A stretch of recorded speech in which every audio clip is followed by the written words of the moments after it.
할렐루야. 네, 오늘도 우리 거항 수협의 자리에 오신 여러분 주님의 이름으로 환영하고 축복합니다. 오늘날 우리는 유명인들의 어떤 잘못을 하거나 그리고 사회적인 무리를 일으킨 그러한 소식들을 유튜브나 그리고 SNS 등에 쉽게 접하곤 합니다. 그런데 그 뉴스에 달린 그 댓글들을 보면 그 사람에게 반성할 기회를 주기보단 그 사람을 범죄자로 낙인 찍고 그리고 사회적으로 매장시키고자 하는 그러한 사람들이 많아진 것을 우리는 볼 수가 있습니다. 물론 잘못은 잘못입니다. 하지만 그 사람이 자신의 잘못을 뉘우치고 그리고 반성하고 다시 일어설 수 있는 그 기회마저 빼앗는 것은 지금 우리 사회가 무언가 잘못된 방향으로 흘러가고 있다는 것입니다. 그래서 팀 켈러 목사님은 이 용서와 자비가 사라진 사회는 결국 서로를 정죄하고 비난하며 서로가 서로를 심판하는 사회가 될 위험성이 있다고 경고하였던 것이죠. 그런데 이런 모습은 지금 이 세상에서만이 아니라 우리가 다니는 교회 안에서도 얼마든지 일어날 수 있는 일들입니다. 이 교회 안에서도 누군가 잘못을 하고 죄를 범하고 그리고 무리를 일으키는 일들이 일어날 수도 있고, 그리고 누군가가 서로에게 잘못을 하고 갈등이 생겨나고 그리고 나에게 잘못을 하는 경우도 생겨날 수 있습니다. 그런데 그때 우리가 용서가 아닌 그 사람을 판단하고 정죄하고자 하는 그 마음만이 있다면 서로가 서로를 심판하는 그 세상에서의 모습들이 우리 교회 안에서도 얼마든지 나타날 수가 있다는 것입니다. 그래서 오늘은 이 교회 안에서 누군가 나에게 죄를 범했을 때, 그리고 누군가 잘못을 했을 때 우리는 과연 어떻게 해야 하나 오늘 말씀을 통해 살펴보고자 합니다. 우리 첫째로 우리는 죄를 범한 그 사람에게 사랑으로 겸면할 수 있어야 합니다. 우리 오늘 말씀 마태복음 18장 15절 말씀 함께 읽겠습니다. 우리 함께 읽겠습니다. 네 형제가 죄를 범하거든 가서 너와 그 사람과만 상대하여 권고하라. 만일 들으면 네가 네 형제를 얻을 것이요. 아멘. 오늘 말씀 속 주님께서는 이 만약 누군가가 나에게 죄를 범하여서 그 죄로 인해 내가 상처를 받았거나 그리고 그 사람과 갈등이 생겼을 때 그것을 다른 사람들에게 먼저 찾아가서 이야기하기보다 먼저 그 사람을 찾아가서 직접 권면하라고 말씀하십니다. 여기서 이 권면하라라는 이 말은 헬라어로 엘렌코라고 하는데, 이 엘렌코는 상대의 죄를 꾸짖고 그것을 지적하는 것이 아니라 상대의 잘못을 드러내어서 상대가 그것을 깨닫도록 도와주는 것입니다. 쉽게 말해 상대가 자신의 죄를 깨닫고 인정하고 회개할 수 있도록 도와주는 것, 그것이 바로 엘렌코라는 것이죠. 물론 누군가 나에게 어떠한 잘못을 했을 때 우리는 먼저 그 사람을 찾아가서 사랑의 마음으로 그 사람에게 권면을 해준다는 것은 물론 쉽지 않은 일입니다. 왜냐하면 그 사람의 그 잘못으로 인해 내가 상처받고 내가 피해받았다는 그 생각으로 우리 마음속에는 그 사람에 대한 분노와 억울함과 그리고 복수심들이 생겨나기 때문이죠. 그래서 나에게 잘못한 상대를 먼저 찾아가 이야기해보지 않고 권면해보지 않고 먼저 다른 사람에게 그 사람의 잘못을 이야기하고 그 사람에 대한 험담을 하는 일에 우리는 마음이 더욱 끌리곤 하는 것이죠.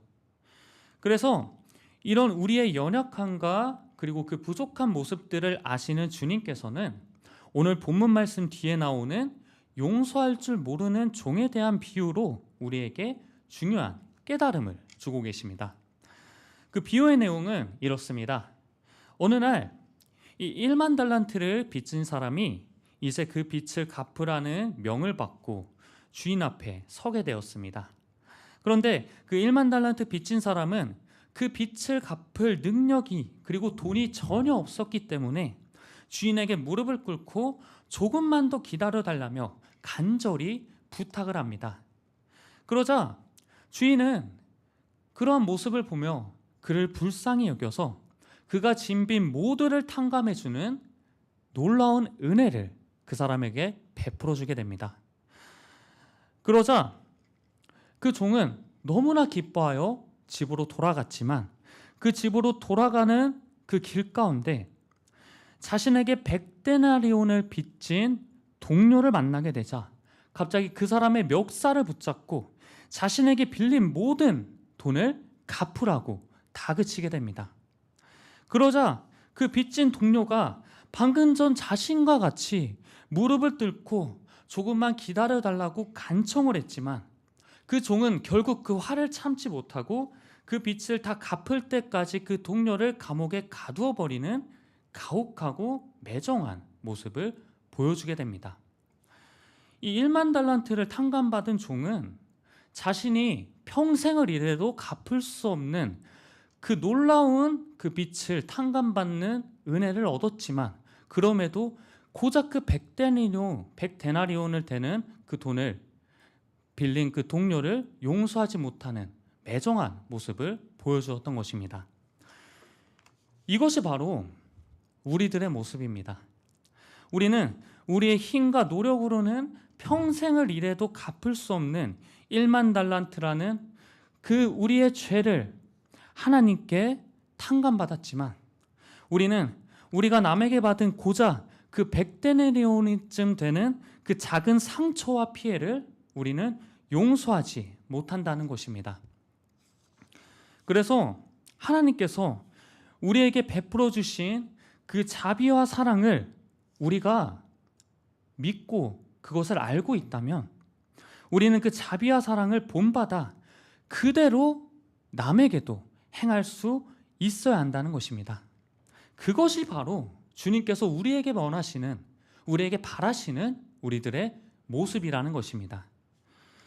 그래서 나에게 죄를 범한 그 형제를 몇 번이나 용서해야 하며 7번까지 용서해야 하냐는 그 베드로의 질문에 주님께서는 7번뿐 아니라 7번을 70번까지라도 용서해야 된다고 말씀하셨던 것입니다. 물론 우리가 그 사람을 용서해야지 마음먹는다고 단번에 우리 마음속에 있는 그 사람에 대한 분노와 억울함과 그러한 미움들이 단번에 해소되는 것은 아닙니다. 하지만 7번을 70번까지라도 용서하라는 그 주님의 말씀에 우리가 순종한다면 주님께서는 성령님을 통해 우리 마음속에 그 분노와 미움들을 사라지게 만드시고 상대를 용서할 수 있는 그 마음을 우리 마음 가운데 반드시 이루어 가시는 것입니다. 그때 우리는 상대를 용서하게 되고 회복을 위한 사랑의 겉면을 우리는 할 수 있게 되는 것입니다. 그런데 내가 그 사람을 생각해서 말을 해주어도 겉면을 해주어도 언제나 상대가 그 말을 받아들이고 자신의 잘못을 깨닫고 자신의 잘못을 되돌아보는 것은 아닙니다. 오히려 우리의 그 겉면을 받아들이지 않고 고집을 부리며 자신의 잘못을 끝까지 인정하지 않기도 합니다. 그래서 그럴 경우에는 이러한 문제를 해결하기 위해서, 이 갈등을 해결하기 위해서 우리는 다음 단계로 넘어가야 합니다. 그래서 둘째로 죄를 범한 사람에게 우리 교회 공동체가 함께 권면할 수 있어야 합니다. 우리 오늘 말씀 마태복음 18장 16절 말씀 함께 읽겠습니다. 우리 마태복음 18장 16절 말씀 함께 읽겠습니다. 만일 듣지 않거든 한두 사람을 데리고 가서 두세 증인의 입으로 말마다 확증하게 하라. 아멘. 주님께서는 이 권면하여도 상대가 듣지 않는 경우에는 한두 사람의 증인을 데려가라 라고 말씀하십니다. 여기서 이 두세 증인의 입으로 확증하게 하라 라는 이 말은 신명기 19장에 나오는 원칙인데, 당시 이 과거의 이스라엘 사회에서는 누군가가 일으킨 죄를 판단할 때 한쪽의 이야기를 듣고 한쪽만의 주장을 듣고 그 죄를 판단하고 판결하지 않았습니다. 왜냐하면 한쪽이 거짓말한 걸 수도 있고, 그리고 개인적인 감정으로 인해 상대를 모함한 것일 수도 있기 때문에 최대한 억울한 피해자를 만들지 않기 위해서 공정하게 판결하기 위한 하나의 방법이었던 것입니다. 그래서 한두 사람을 데리고 가라는 이 주님의 말씀은 나를 도와줄 내 편을 데리고 가라는 그러한 말씀이 아니라, 갈등이 일어난 상황을 함께 살펴보고 사실관계를 확인하면서 함께 건면하고 그 갈등 상황을 해결하기 위해, 그 상황을 회복하게 하기 위한 하나의 방법이라는 것입니다.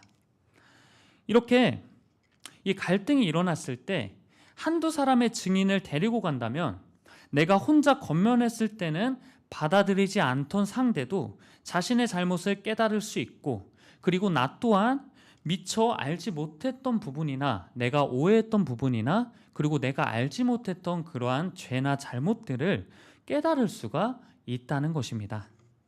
즉, 누가 옳고 틀리다 그러한 잘잘못을 찾아내는 것이 아니라 함께 회개하고 회복으로 이끄는 것에 목적이 있다는 것이죠.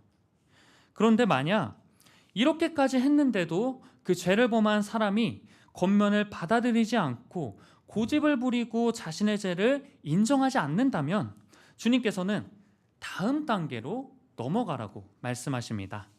바로 그 일을 교회에 알려서 그 교회에서 그 사람에게 권면하게 하고, 그런데도 그 교회의 권면까지도 듣지 않는다면 그 사람을 이방인과 세리와 같이 여기라고 말씀하셨습니다.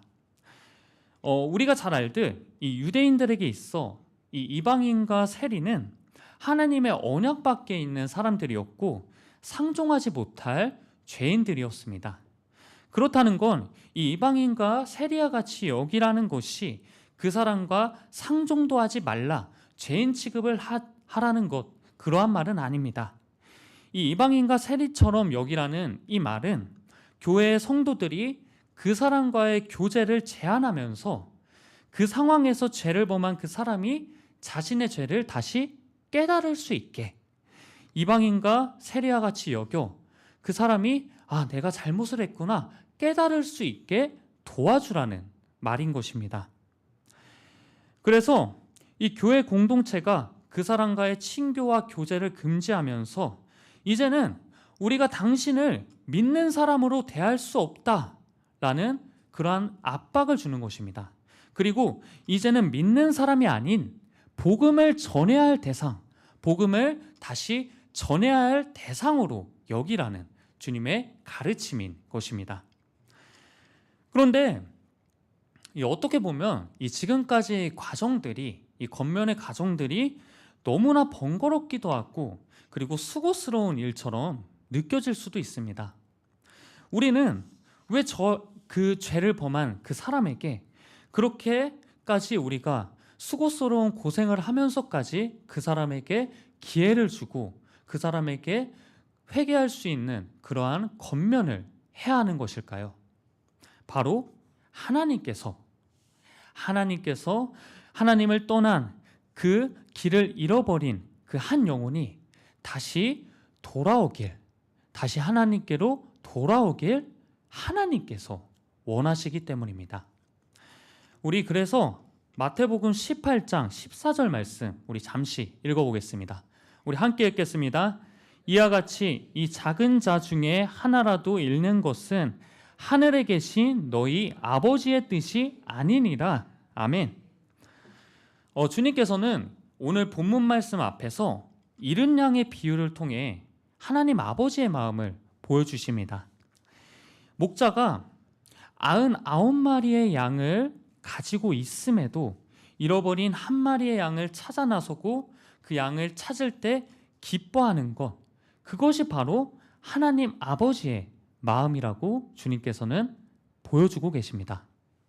그렇기에 우리는 이 하나님의 기쁨을 위해 하나님의 뜻대로 하나님께로부터 멀어진 그 죄를 범한 형제에게 우리는 권면할 수 있어야 한다는 것입니다. 하나님을 떠난 그 영혼에게 우리가 먼저 다가가고 사랑으로 권면하고 그 영혼이 다시 하나님께로 돌아올 수 있도록 도와주는 것, 그것이 바로 하나님께서 우리에게 원하시는 하나님의 마음이라는 것입니다.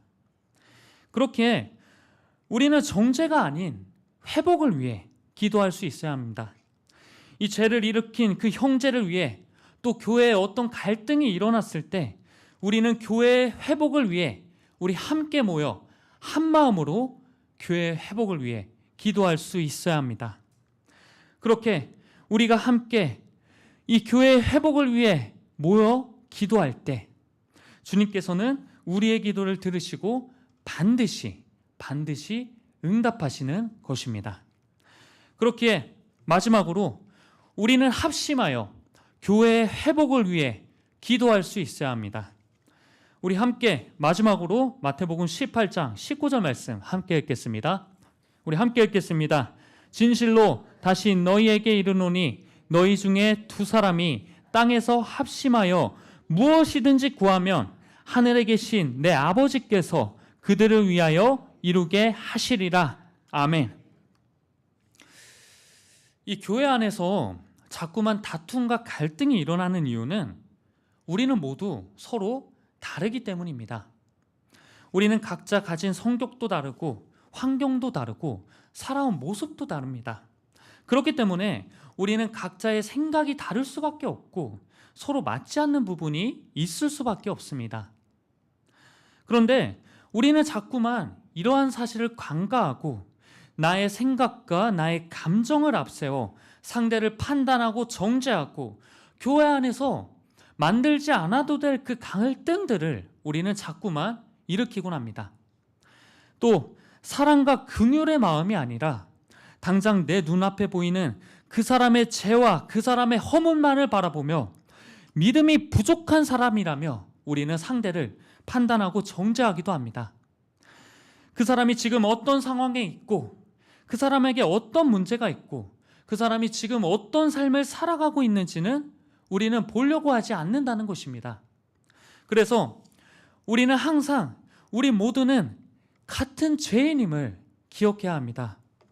나도 부족한 모습이 있고 부족한 그런 부분들이 있고 나도 남들에게는 말 못할 끊어내지 못한 죄들이 있다는 것을 우리는 항상 기억해야 한다는 것입니다. 그래서 우리는 모두 이 죄로부터 자유롭지 못하기에 우리 모두는 항상 하나님의 인도하심을 따라야 한다는 것입니다.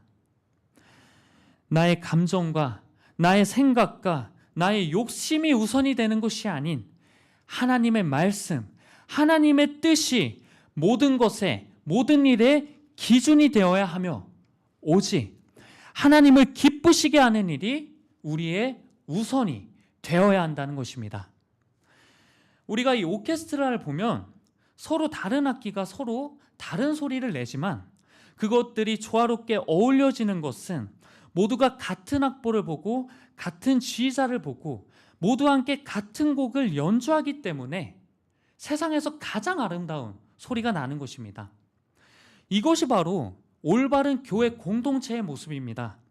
우리 모두 서로 다르지만 함께 하나님을 바라보며 하나님의 뜻에 우리의 마음을 맞출 때 우리 서로 다른 그 우리의 모습들이 조화롭게 어우러지게 되며 세상에서 좋은 소리를 내는 그러한 교회 공동체로 세워지게 된다는 것입니다. 그리고 주님께서는 그렇게 모인 공동체 가운데 친히 함께 하시겠다고 약속하셨습니다. 우리 마지막으로 마태복음 18장 20절 말씀 함께 읽겠습니다. 우리 함께 읽겠습니다. 두세 사람이 내 이름으로 모인 곳에는 나도 그들 중에 있느니라. 아멘. 우리가 우리의 뜻이 아닌 주님의 뜻을 위해 함께 모일 때 주님께서는 그 교회 공동체 가운데 친히 함께 하십니다. 여러분, 그렇게 오늘 이 말씀을 기억하며 형제의 죄와 교회의 갈등을 위해 합심하여 기도하는 여러분이 되시길 바랍니다. 판단과 정죄와 험담이 아닌 진정으로 형제를 위해, 화해를 위해, 교회의 회복을 위해 기도할 때 우리 교회 가운데 회복을 이루어 가시는 그 놀라우신 하나님의 능력을 경험하는 여러분이 되시길, 오늘 이 시간 함께 기도하는 여러분이 되시길 주님의 이름으로 기원하겠습니다.